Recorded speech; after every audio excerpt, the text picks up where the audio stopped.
Good evening, everyone, and welcome to our webinar, Transforming Scottish Agriculture Through Smart Sensor Farming. My name is Jim Booth. I'm Head of Co-op Development at SAOS and the Digital Farm Project Lead, and I'll be your chair tonight. I want to start with the housekeeping. Because we have large numbers at the webinar, all the questions will be submitted through the Q&A box at the bottom of your screen. Note your questions will only be seen by the panel, not the whole audience. So please don't wait until the end of the presentations to submit your questions. You can submit them at any time. It's probably best done as they arise. I'd also like to acknowledge the funding support the project received through the SRDP KITIF Fund, which is jointly funded by Scottish Government and the European Union. Without Scottish Government support, the project might have not got off the ground. In terms of project delivery, this has been a partnership project between 4 partners: Nature Scotland, the charity RSABI, SmartRural, and SAOS. I'd also like to acknowledge the contribution of our 3 demonstration family farms. The best compliment I could give them is to say they have now become part of the project management team and decision making. So in terms of tonight's program, we have 5 short presentations. This should take approximately 45 minutes with 10 minutes for a panel Q&A session at the end. Due to the vagaries of rural broadband, we actually recorded all the presentations yesterday. So we'll run them first and then we'll come back live to the Q&A session. So sit back, relax and enjoy the webinar. Unfortunately, I can't deliver any ice cream.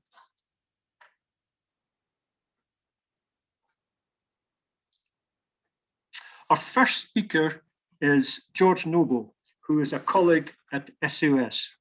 George is one of those guys who's just naturally good at everything he does. He's always had a keen interest in new technology, data, and collaborative supply chains. So George, can I invite you to share your presentation, please? Thank you, Jim, and a very warm welcome to everyone this evening. My name is George Noble, and I lead on digital and data initiatives within SAOS. And tonight I'm going to give you a very quick run through of what we did within our digital farm project before we share the experiences of the participant farmers. Really what we wanted to do over the course of the project was to try and demonstrate really the practical benefits and applications of LoRaWAN sensor technologies as a route to improving the economic and the environmental sustainability of Scottish farmers. And we did that through the installation of LoRaWAN networks and a suite of sensors on 3 digital farms. We also undertook environmental audits, really as a means of providing some baseline data on the natural capital assets that existed, as well as undertaking knowledge transfer activities. And in the context of the many pressures coming to bear upon Scottish agriculture, we feel there's a real need for us to adopt new technologies to help us work smarter and use data and intelligence to help deliver a profitable and indeed sustainable future for the farming and food sector in Scotland. We wanted to validate in very practical ways and scenarios the potential benefits that LoRaWAN and smart sensor farming could bring for Scotland. And you see some of these highlighted on the slides, and the farmers will talk about them later.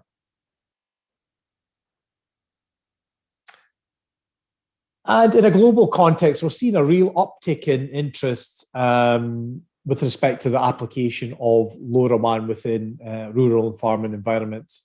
So 3 examples here showing the state of Victoria in Australia, which is only slightly more populated than Scotland. The state government have allocated 12 million Australian dollars of funding to provide LoRaWAN coverage across the state and to part fund the purchase of sensors to allow farmers to trial the technology. And in Suffolk and Norfolk, the county councils are deploying a county-wide LoRaWAN network made up of some 220 gateways with the express aim of becoming the best connected rural counties in the UK. And in Wales, they are committed to deploying LoRaWAN gateways and sensors on 18 demonstration farms as part of their Farming Connect programme. And in Scotland, we really need to begin to think how we can explore the potential of these cost-effective solutions so we don't risk our industry being left behind. And a very quick flavour of how LoRaWAN works. LoRaWAN stands for Long Range Wide Area Network. So you have a number of sensors which you deploy in the field. Those sensors then communicate through small packets of data with a gateway, which is a device that's very much like your home Wi-Fi router, but connects to the internet over far greater distances. The data is then sent over the internet to a network server, up to the cloud, and then that's made available for use. And in this case, we provided visualizations to the farmers through bespoke dashboards and the SmartRural smartphone app. And LoRaWAN is really ideal for rural use cases because it has two key characteristics that make it such. It has incredibly long range, so the sensors can communicate over vast distances with the gateways, in some instances up to and beyond 15 kilometers. The second attribute is that the sensors themselves are incredibly low powered. So most can exist for between 2 to 10 years between battery changes, and most run on simple double or AAA batteries. And this is great for farming because the last thing you want to do as a farmer is have to, if you've deployed a large number of devices, is to continually change batteries or bring devices in to be recharged. So looking at our digital farm deployments, we approached the project from the ethos of providing solutions and not just devices. So this is not a case of using technology purely for the sake of it, but really to use the devices to collect data and present it in a meaningful way that would help drive action on farm without any unnecessary undue complexity. And the project really took a bottom-up approach to working closely with the farmers to understanding and guiding what the key use cases might be.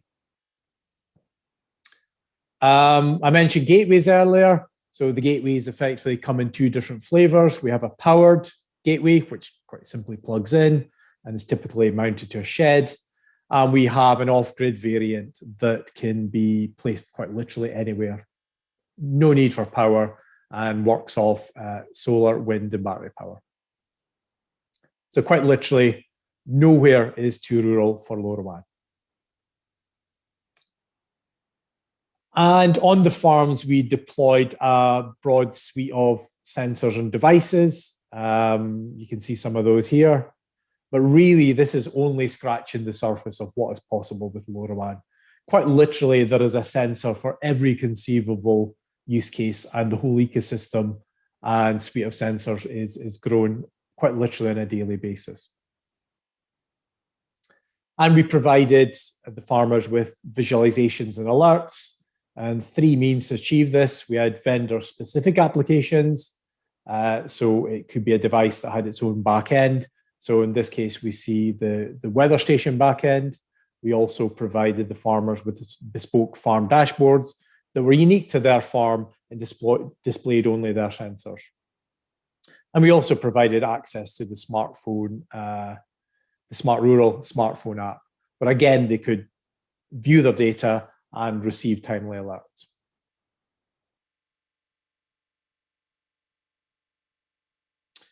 And we'll look now at a few key use cases that we investigated through the project.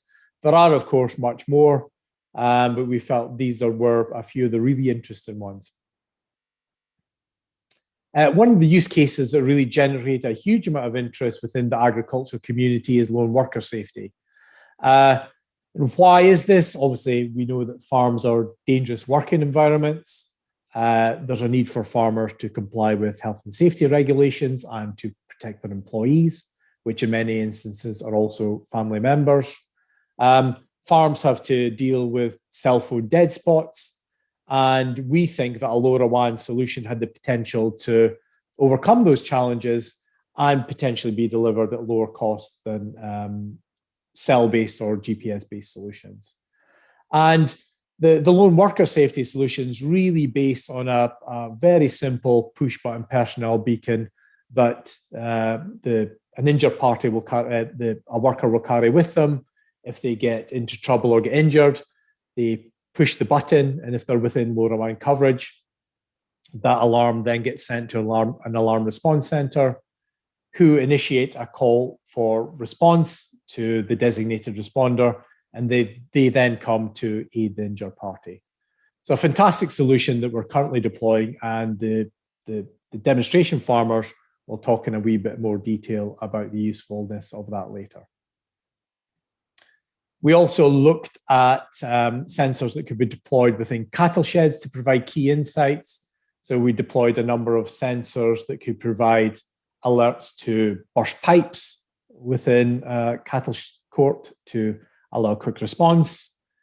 It would allow for the monitoring of water usage, so we could potentially provide alerts with respect to health issues, and also respond to water use concerns that are leveled at agriculture with real data. And we're working with industry experts to highlight what potential environmental conditions can exist that might impact health within cattle sheds. So this could be providing early insights into conditions that could lead to pneumonia, for example. And we're also looking at monitoring light levels, potentially to provide insights such that we can optimize the environment to maximize productivity. And this is something that's already fairly well known within a dairy environment, whereby optimizing dairy cow photo period and light levels can lead to increased feed intake and can potentially raise milk yield up to 10%. This is just an example of the dashboard view that the farmer sees with respect to the cattle shed monitoring solutions. So we have trough condition up here, so you can see if the cattle trough's empty or full, and we can see graphs for the lux sensor, the internal temperature sensor, the external temperature sensor, and an overview of where within the shed these are located. We also deployed soil temperature and moisture sensors in all farms, again, to drive a number of interesting use cases. So we looked at providing T-sum 200 calculations for individual farmers' fields so they can more accurately plan nitrogen application. It can provide insights to support the timing of sowing, help support the timing of fertilizer application, such that we can maximize uptake and minimize losses to the environment, because we know there's a big focus on reducing nitrogen fertilizer use and mitigating environmental impact of that. It can help support the timing and fine-tuning of irrigation. And the dashboards, we can also share these with agronomists and advisors very, very simply, so they can see farm data and support farmers. Again, a very simple dashboard view showing the data from the soil sensor. So you see here current and historic temperature, current and historic moisture. We also can provide field averages across all temperature and moisture sensors. We have a mapped location of the sensors, and we also provide a graph showing the T-sum 200. The final one we'll look at revolves around monitoring crop storage. So we deployed sensors in grain sheds, so grain pile temperature probes, which can be deployed wirelessly. And we also deployed temperature and humidity sensors within the potato store at Inverdovat. So why do we do this? Well, we know that many flat stores and farms don't have grain monitoring equipment, and we think that a LoRaWAN-based solution could be quite cost-effective and easily deployed, and potentially cheaper than proprietary wired systems. This has the potential to provide early alerts to any temperature anomalies, perhaps within a grain pile, that could lead to spoilage and allow the farmer to take early remedial action. And what it can also do is actually provide automated temperature check-in to avoid the need to go in with a manual temperature probe to complete your farm assurance records. And again, like the previous graphs, this is the dashboard view for the grain and potato store. So here you can see current grain temperature, historic grain temperature, and we can see the temperature and humidity sensor data from the potato store. And what we also did is, because we deployed 2 sensors within the potato store, we also displayed a graph showing the building average. So that's all for me. I hope that gave you a quick flavor of the LoRaWAN technology and what we did in the farm. I'd now like to pass back over to Jim, who will introduce our focus farmers. Our next speakers are our 3 demonstration family farms. Fortunately, we chose our 3 farms well.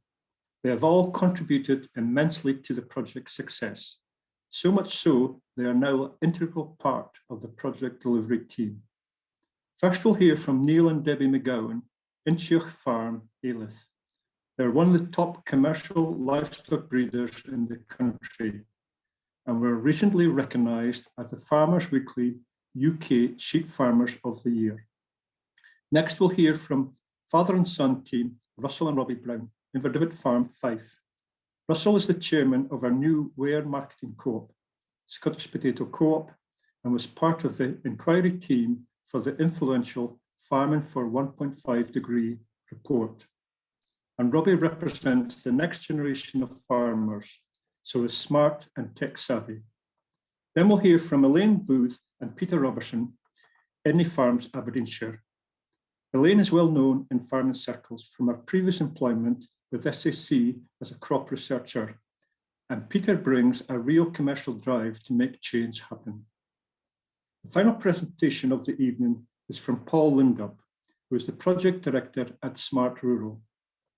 For those who don't know SmartRural, it is a subsidiary of SAOS, which is a farmer-owned business for the national rollout of a LoRaWAN infrastructure to enable sensor deployment throughout rural Scotland. Paul will share some of the project learning and what happens next. Okay, we'll now hand it over to Neil and Debbie. Hi. Hello, we're at Incheoch Farm, which is just on the Angus Perthshire border. We're a 1,200 acre upland livestock farm. We have 220 suckler cows and about 1,200 breeding ewes. They're all pedigree and performance recorded. We sell bulls and rams on the farm and some breeding heifers and ewe lambs, and some store cattle and a lot of finished lambs and cattle as well. We've pretty minimum equipment, and it's mostly family labour plus 1.5 probably. Yeah, we've also got some environmental schemes running. We've been in environmental schemes for about 14 years now. And we've got currently 2 ongoing ones from Habitat Mosaics, Wadey Graze grasslands, and young tree plantations. We've also got a couple of holiday cottages, and we direct sell beef and lamb. Next slide, please, Jim.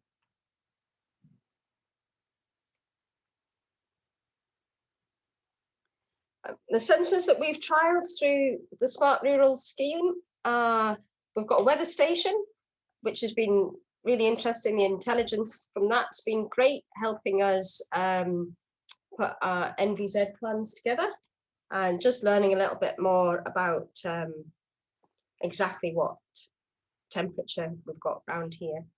We've got vehicle tracking in the quad bikes and in a Kubota, which is where Grandad is, so we can know where people are in the real time. We've got a vaccine fridge monitor, which has been very good. They give you alerts on the mobile phone app to tell you if the fridge is going outside the temperature zones, because sometimes we can store up to £2,000 worth of vaccines and medicines in there at a time. And if there is a temperature fluctuation, it can affect the efficacy of the vaccines.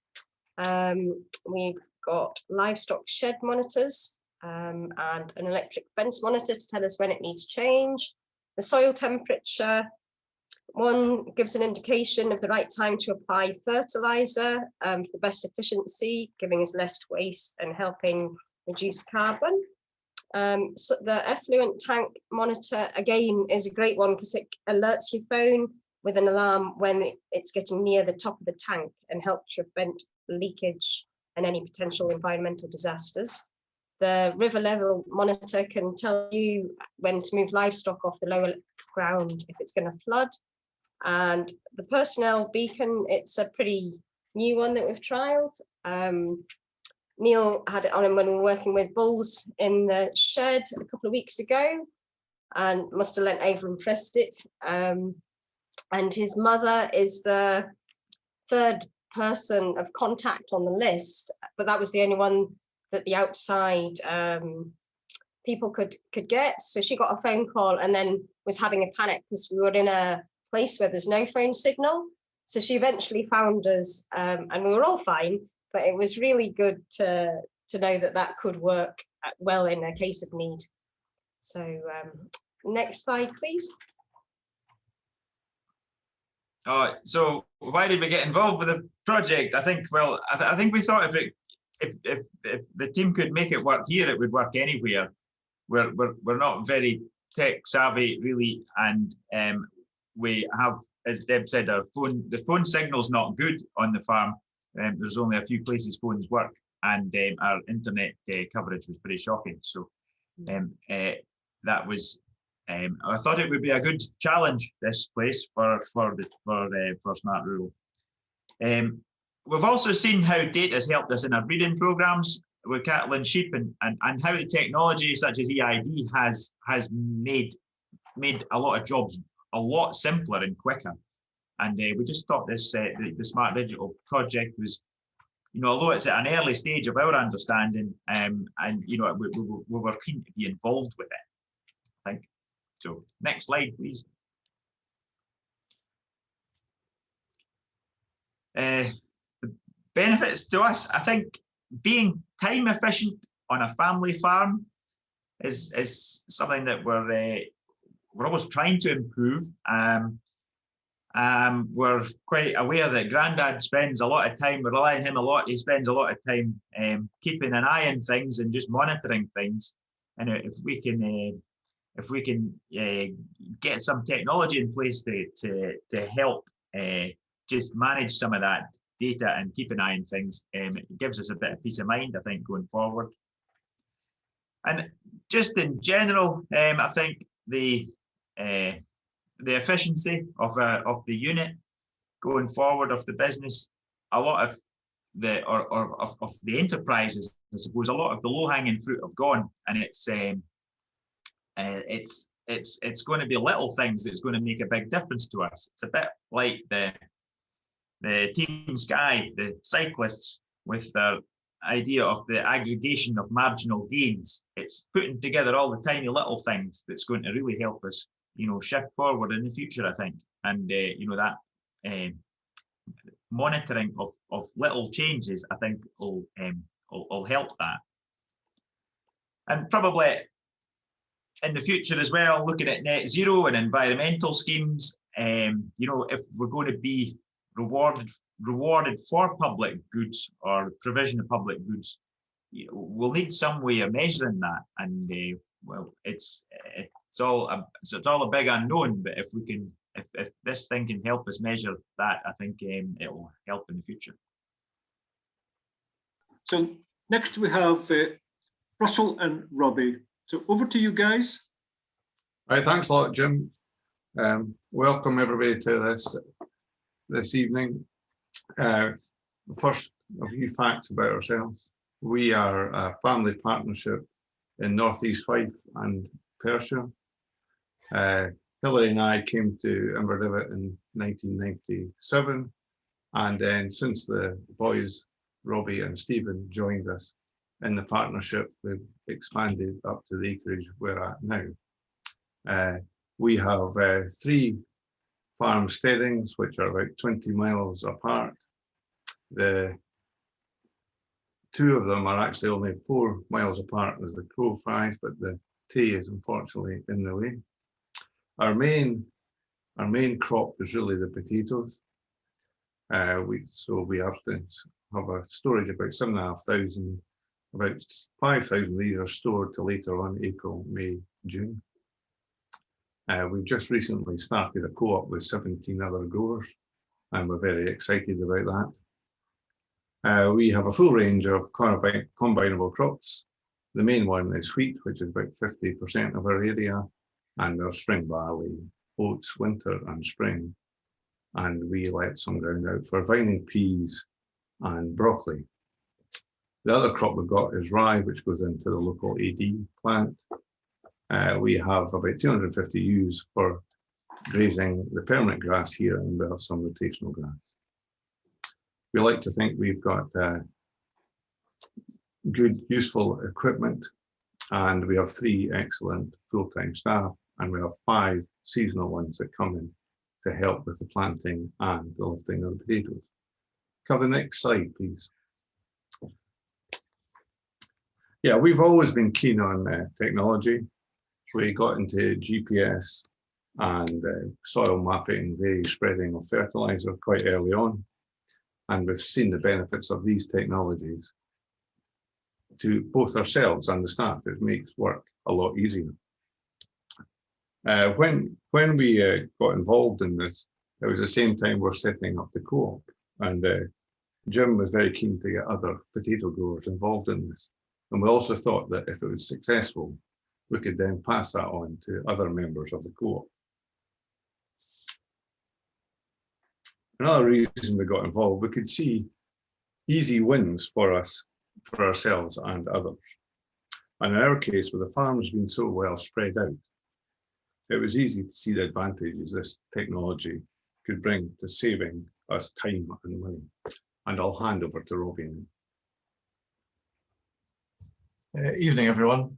I've just got a quick run through of the sensors that we've used in the last 12 months. I'd just like to point out that all these sensors are commercially available. We know we've not invented anything new. It's just that these are low cost. We're not relying on a SIM card or 3G signal. All the sensors that we have on the farm are connected to my phone through the SmartRural app. One of the main ones I've used most regularly is the weather station. It's telling us the air temperature, the humidity, the rainfall for an hour, the 24 hours, and for a week. So it's been very useful to keep track of this, especially in the irrigation season of May and June, before the heavy rain all started. And then the app became a little bit depressing when we were hitting maybe 90 mils for this 48-hour period. We also have a vehicle tracker on 2 of the tractors. We were hoping to use this for fuel use, but it's also been very useful for security, knowing the tractor's in the yard when it should be, and it's not going wandering at 3 AM. There are temperature sensors in the cold stores and the grain piles, and they're set up through the SmartRural app. So if they exceed the temperature they're set at, the alarm will go off, and the same if the temperature is too low, they'll tell us. We've also got soil moisture. We've also got soil temperature and soil moisture sensors in the ground, which we're hoping to use for irrigation. But due to COVID, we didn't get them in time this year. Steve and I are also set up with lone worker alarms. They are working. Unfortunately, we've set them off accidentally, but they are very good at phoning us to tell us that we've set them off. Next slide, please, Jim. As margins get tighter and tighter, and standards are ever increasing, farmers are needing every tool possible to meet these targets. We see these sensors being a good management tool for our business. For example, using the trackers, we can have better fuel use, better time management, become more efficient, and therefore improving both the productivity and the quality of our crops. We'd have peace of mind that our crops are stored correctly. And if there was any issues, we'd identify these immediately. Having three main sites and cold stores and grain stores at each one of them, it's rather time consuming driving around checking these sheds. So if we had sensors at all of these units, it would definitely save a lot of time and hassle. We would still carry out the regular checks, but probably less frequently. And definitely at a busy time of year, this would become very useful. Having members of staff kitted out with the lone worker and having them knowing that they're only a push a button away from help is very useful. As we gather more and more information from these sensors, we can only better our potato storage and our irrigation management. A challenge facing farmers in the future will be our emissions. With more data, with fuel use on soil moisture and soil temperature, we can only enhance our fertilizer applications and reduce our carbon footprint. And in summary, helping us become more professional and better farmers. I'd also like to thank SAOS for their help through this project and SmartRural. They've been a great help. Thank you. What I'll do now is invite Peter and Elaine, husband and wife, Peter Robertson and Elaine Booth, to talk about the final demonstration farm, which was Ednie Farms at St Fergus. So over to Peter and Elaine. Okay, thank you, Jim, and hello everybody. We farm at Ednie near St Fergus in Aberdeenshire. We're a mixed farm, low ground, extending to around 1,400 acres, and that's been built up over the generations. We farm 2 units. One, the out farm, is about 3 miles away, which gives us a few challenges that we're addressing with some of the sensors. A major issue we have is heavy clay soils. We have around 600 plus acres of combinable crops, a mixture of winter sown, mainly winter barley, a bit of winter wheat, back into winter rape again this year, and spring crops are spring barley and spring oats. And we have around 600 acres of grass. Now we have 160 acres of 160 suckler cows, which are all spring calving. They're high health status, Aberdeen Angus cross. And we have around 170 acres of farm woodland, which was planted in the late 80s. We have 2 full-time members of staff who have been with us for a long time, and we employ contractors for some jobs. We're now heavily involved in renewable energy. We have several wind turbines and produce electricity which goes into the grid. We have solar panels on the roof of the steading, which produces all the electricity we need for the farm. And about half of our grass is used for producing silage for the local anaerobic digestion plant. I should say that of the remaining grass, about 300 acres, about 200 of that is used for grazing for the cows, and about 100 acres is currently in forage to produce an organic type hay, and that is really to rest the heavy clay soil. So why did we get involved in the project? Well, we're keen to embrace new technology where we can see benefits for the farm business, and we've been involved in soil mapping for some time and use precision applied fertilizer, for instance. So we could see that there was a lot of opportunities out there in the data gathering, but we're very keen to figure out which aspects, which sensors would be really useful for us on our farm and in our business. And we see that farms need to be more efficient and more productive in the future as the support for agriculture changes. And generally there's pressures on farm economics, ever more efficiencies needed, and we need to address climate change. So the opportunity to get involved with this project was a really good one for us. SAOS is a known and trusted organisation, it was great for us to have the backup of SmartRural and SAOS in selecting the sensors that were going to be relevant to us. And we like the co-op ethos and the fact that it's farmer owned. Okay, Jim, I'm Peter Robertson. I'm one of the partners in Ednie Farms. I'm going to explain a little bit about the technology, or tell you the technology that we have installed. In common with most of the other people within the group, we've got poor mobile phone coverage, and the internet links are very bad. So we've got 2 LoRaWAN base stations providing coverage for the whole farm. So that's like having personal Wi-Fi in the whole farm, which is really good. We've employed a weather station, and that's telling us, you know, the local weather, and I think we'll be able to build that up over time and build a picture of the rainfall and the temperatures on the farm. We've got 2 vehicle trackers, and what we found with them is that they're good for personnel safety. So we know that tractors are moving at any time, and that, you know, somebody's not stuck or somebody's hurt. We've got the soil temperature and moisture probes. We've got the vaccine fridge monitor. We are also doing some work on the livestock sheds, and we've got temperature and humidity monitors in the livestock sheds, and we've also been monitoring how much water the cattle are using. The reason for that is that the out farm, we're only there once every 24 hours, and when there's leaks, which there inevitably are in the water troughs, we get flooded cattle courts, which is not a great thing to have.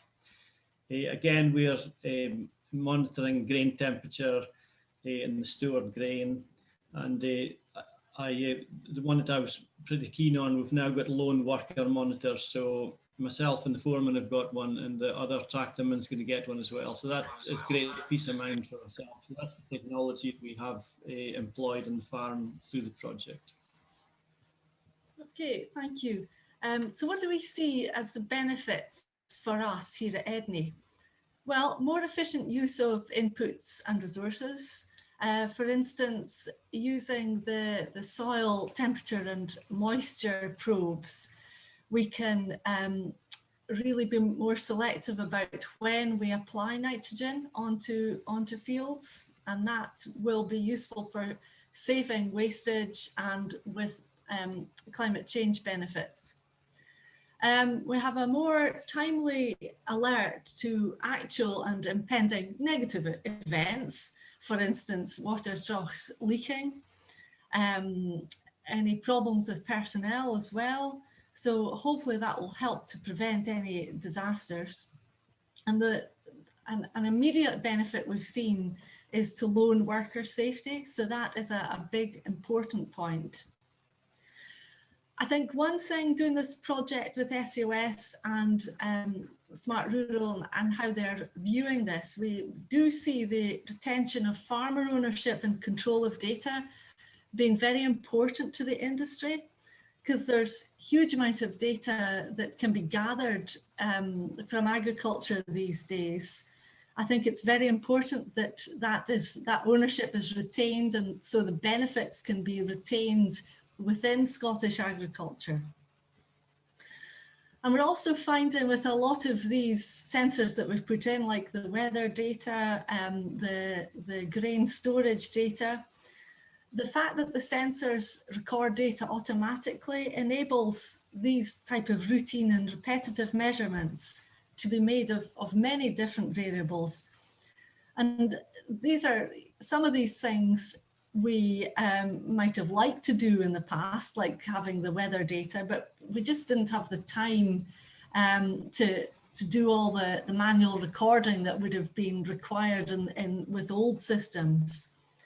So we can do some of these things that we currently don't have time to do. And so it gives us better time management and the opportunity to spend that time doing other things, whether managing the farm or even non-farming activities. And we can use the technology all in all to improve productivity and our input efficiency and reduce waste. And hopefully that will help to reduce our emissions and for us to help to tackle the climate emergency. Hello, I'm Paul Lindop, part of the SmartRural team, and I want to share with you some of our reflections on the key learnings of the project so far with the digital farms. Change isn't an overnight thing, it's gradual, it's a process in of itself. At the end of the day, what drives that change, as you've heard from the presenters, isn't all about the bottom line. The value can be intangible, so time saved, peace of mind, all of valuable drivers of change. We know that the technology works.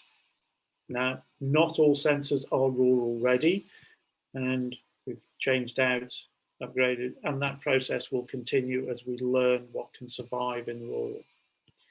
In terms of the use cases, yeah, we are only just scratching the surface. We may have talked about maybe a dozen this evening.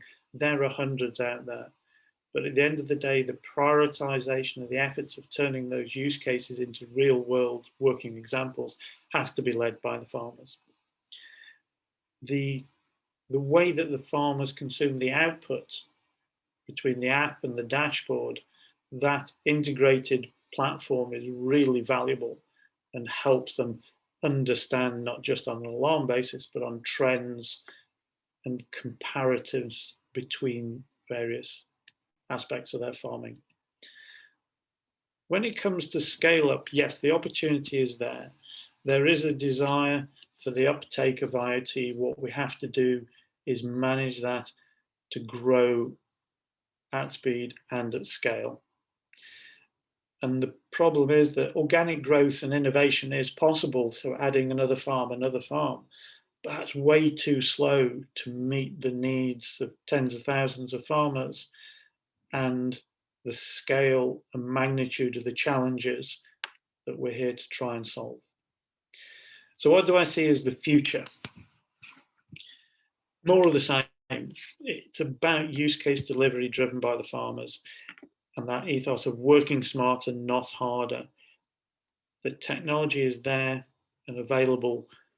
Help, shaping the help to you is what the challenge is. Working with the neighbours, this idea of scale and rollout and expansion of the footprint, we can't just stay focused on the farmers and agriculture. We have to look to other users, whether that be local authorities. Angus is a perfect example of where we've done that, and working with utility companies and other major stakeholders. We need to focus on responding to the challenges. Really prioritize what we're doing, climate emergency, net zero, the move to use natural capital as a measure. How do we measure natural capital? Can this technology help us with that? We've heard about saving costs, making farm more profitable, making them more sustainable and linking back into the climate emergency. Labour was an issue even before Brexit. Now back to that idea of working smarter, not harder. And then how can we attract and retain new blood? Does this addition of technology and smart start making farming attractive to a whole new generation of people from outside the traditional catchment? And we need to secure government involvement. How do we change the pitch of the upcoming capital grant scheme to, although it's been very successful in the past about machinery and hardware, how do we work with government to show that digital has as big, if not bigger, an impact on industry and therefore adds to the value? And how do we look at value adding data? It's not just data for the farmers, data for compliance, data to inform government policy, data that informs and shows the public what we're doing in the context of natural capital and public goods. That we need to work on that cohesively. So thank you for listening. We're going to move over to questions now, and hopefully you've been putting your questions into the Q&A stream as we've gone along. I'll now hand over to Jim and he's going to go through those. If we don't get to answer all of them, please rest assured we will answer them and send out material after the event. And indeed, if you think of further questions as you reflect on this, please fire them in. Only too happy to take them and answer them as well. And at this point, I will hand over to Jim. Okay, thank you, everyone. Thanks for that. Hope the presentations come across well. What we'll do now is we'll go into the Q&A session. Can I ask all the panelists to unmute and put themselves onto video as well, please?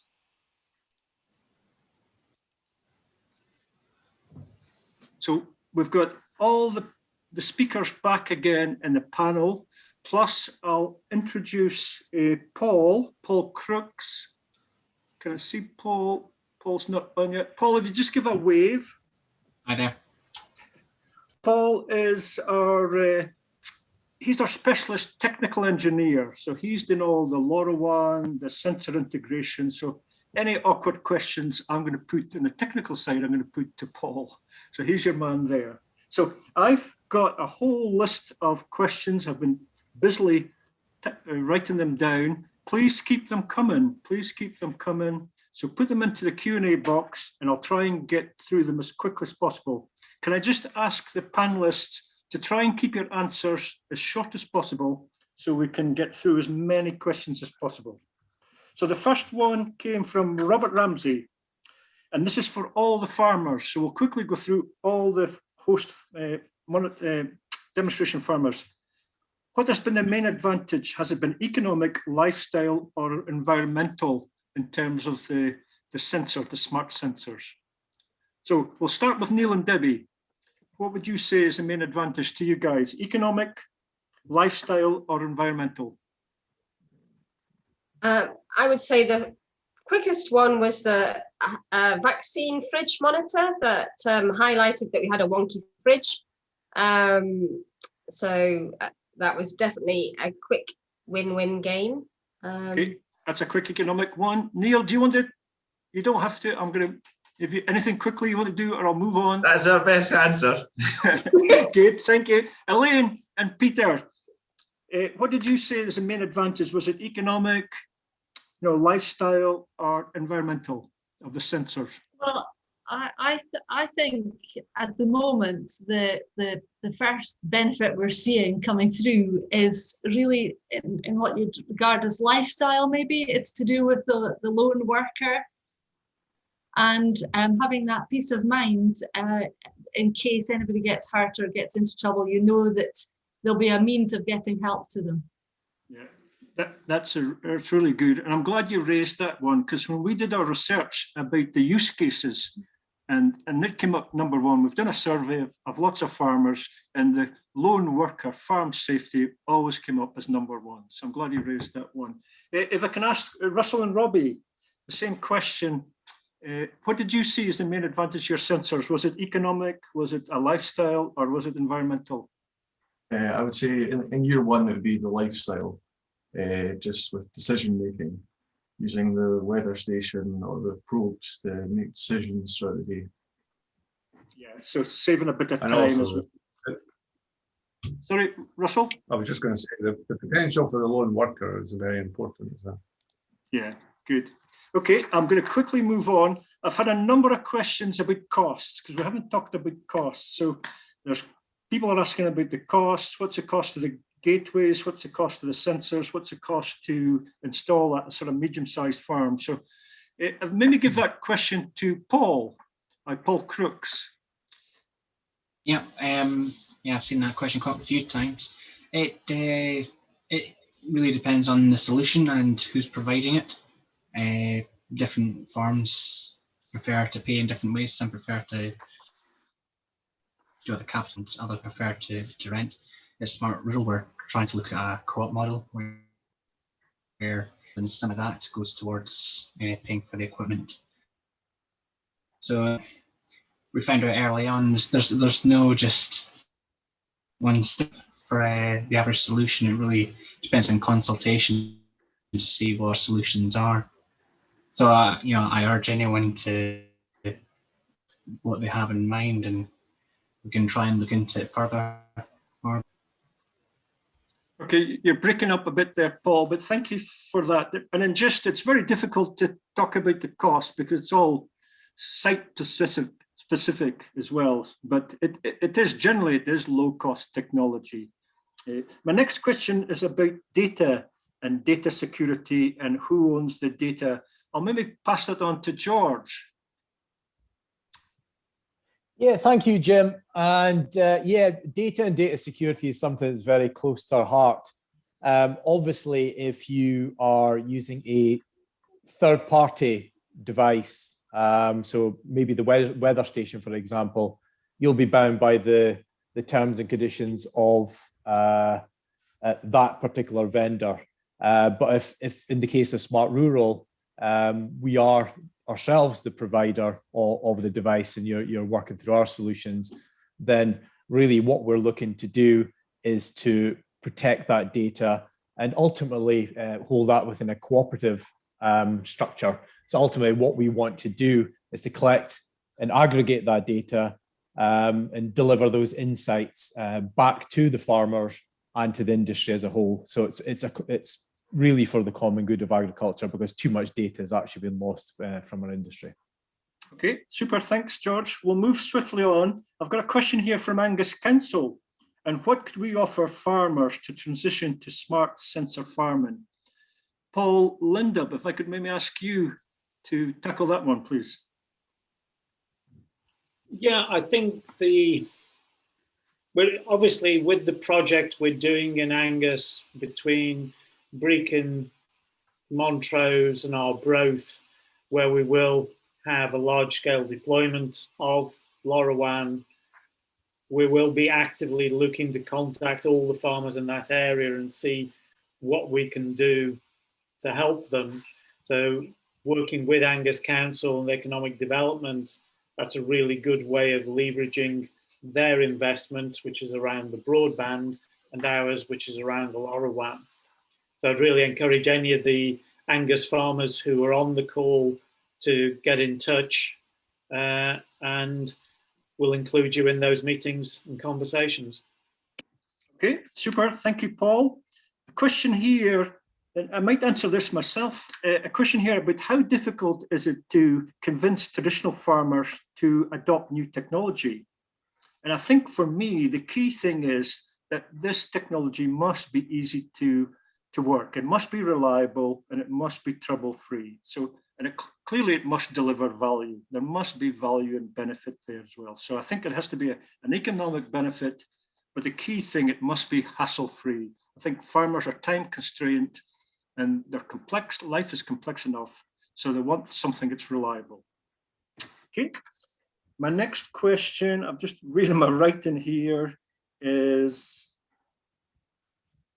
farm security. Yeah, there's a question here about farm security and theft is on the rise. How can this help? Again, maybe Paul, if I could address that one to you. Yep. Which one? Paul, I was going to say Paul Lindop, sorry. We should, too many Pauls. Yeah, I think the technology has huge potential around farm security, not just in the tracking of vehicles, but the fact that you can apply virtual fences to know when they've gone out of there. You can have other devices, just like your home security, which are PIRs or sense vibration. You can have these battery-powered devices deployed in your sheds, on the doors, on your capital equipment, and you can develop logic that says at 2 in the morning, the combine should not be moving, raise an alarm with a response center, with the house, etc. So I think there is huge potential. We're also looking at whether we can get industrial smoke detectors that will work in a dusty farm shed environment or the hay store, things like that. So these are all on the list of things that are out there. Question is, as per my slides, will they survive being in a rural environment? And we're trying to build that portfolio up. But yeah, it's a great technology for that. Okay, thanks, Paul. I've got a question. I think there's a couple of questions here. I'll maybe give this to George. and this is about 4G and broadband. And it's saying there's low rural connectivity. Can this technology still work? And then there's a follow-up question here is, can the technology work and help my broadband, which is very poor? So that's really two. I'm sneaking in two into you, George. Very sneaky, Jim. Yeah, I mean, in terms of connectivity required for LoRaWAN, the base stations only require a very average mobile phone signal, 3G or 4G signal. And obviously, because we have different types of gateways and we can sort of site optimize, so we get them up high, and we've got an off-grid solution. Very few instances have we ever seen that we can't actually place them somewhere where we don't actually get connectivity. But when we look at the mobile broadband solution, this technology itself is different from mobile broadband. But what we're actually doing is, through the experiences that we've gained in developing the off-grid solutions, we are actually looking at a solution that can bring super fast broadband in areas where there's no power, and look to connect those at the very distant parts of the glen, who are most likely to be the back of the queue when it comes to mobile broadband deployment. So we are actively investigating that area as well, but it is separate from the LoRaWAN. Okay, super. Thank you, George. This is maybe for Paul Crooks. I've got a question here about someone who's used weather stations, various weather stations in the past over the last 10 years, and invariably they break down. And so asking about how robust is this technology, and will it be expensive to buy? Yeah, I was just a way to answer that one. Without knowing he says he's broken a few. Without knowing the sensors he's used, it's kind of difficult to say how robust they are. But we've not had really any issues with the weather stations. We've been trialing. We've been going more than 2 years with really no problem. We've had to make a few adjustments to some of them, but that's the trial and error process, testing technologies. Okay. The costs are low cost. It depends how much you want to put onto the weather station. They range from hundreds to the thousands if you really want a full-blown weather station system. Okay. My next question here is, I'm just trying to read my writing. Oh, can this help with carbon audits? I'll maybe put that to George. All the difficult ones I'm giving to Paul C. and George. So can they help in carbon audits, George? I think there are certain elements of the carbon audit. So when we look at these from a sensors perspective, I suppose there's a number of areas we could potentially look at. So it could be tracking vehicle usage and linking that usage and fuel and allocating to specific crops. It could be about metering energy usage on individual bits of kit. It could be about recording nutrient applications in specific areas, monitoring grazing to identify scope for improvements in grass conditions and swards, soil temperature and moisture monitoring for the more targeted application of nitrogen, and livestock monitoring to improve health and potentially help reduce greenhouse gas emission intensity. So those are just some of the areas. Obviously, we need to look at individual carbon audits, but there's certainly plenty scope there for sensors to be applied. Okay, thank you, George. I'm just conscious of time, so I'm going to ask one final question, and I'll ask it to and share it with all the 3 demonstration farms. And the question is, what surprised you most about the project? So if I go to Neil and Debbie first, what surprised you most about the project? I think what surprised us most is it's worked here. I think despite all the things that we threw at it, and yeah, we get useful information out of the app and the webcam thing, and from really not having much to do with what goes on in the background at all. So I think that's the most surprising thing we've found. even though you've tried to drown your silage brie sensor many times. We've drowned sensors, we've thrown things around, and we've had things moving around, and it's just pressed buttons when we shouldn't have pressed buttons, and it still works, I think. It's a real farm. So thank you, Neil. If I could ask Russell and Robbie, what surprised you most about the project? I would say initially that it was getting the signal from out with the cold store, because we thought the insulation, the signal wouldn't get back. So we were really surprised how well that has worked. Robbie? Well, I thought Dan was answering that one. But even just getting over the valleys and the hills as well, that's also been impressive. And we're also picking up the signal from Longforgan across the River Tay as well on one of our other sites, which is also pretty impressive.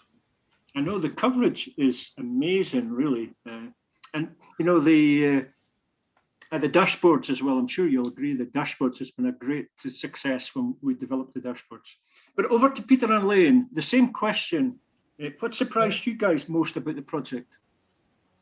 I think Jim, the thing that's surprised us most is how far we've come in the short time we've been involved. You know, from ground zero, you know, we've got a range of 7 or 8 sensors, and you know, we're already looking at potential for new use cases ourselves. And you know, normally technology takes a long time to get into and get involved, especially when you're a technophobe like me. But you know, we've made huge steps forward as a small group, and you know, that can only be done with, you know, the correct support from you know, an organisation like SAOS. But there does need to be priming with funding from outside to get the benefit from this. So that's the most surprising thing for me, Jim. Okay, Elaine, are you surprised that Peter's still here? Is that surprising? Yeah, no, I'm impressed that things have gone so well. And, you know, we had our little group of farmers who helped us, our little steering group. And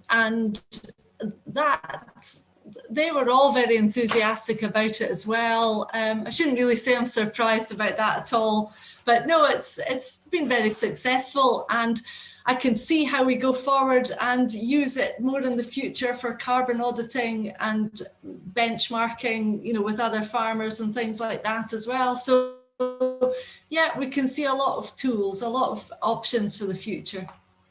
Super. Well, thank you for that. And again, Peter, thank you for your comments about what we've covered in a year, because I think it's been quite remarkable in a year where we've been under lockdown.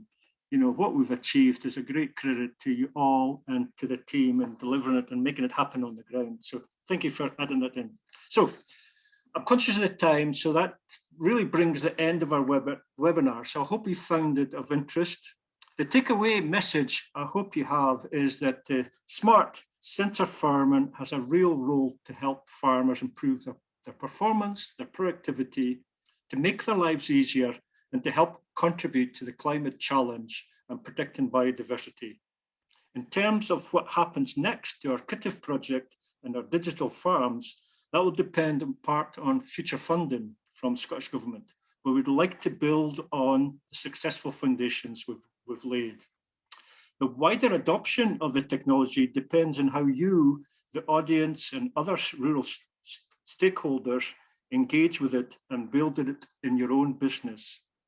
With all our demonstration farms, we see ourselves as evangelists, and we're keen to share our view of its value, shortcomings, and future potential.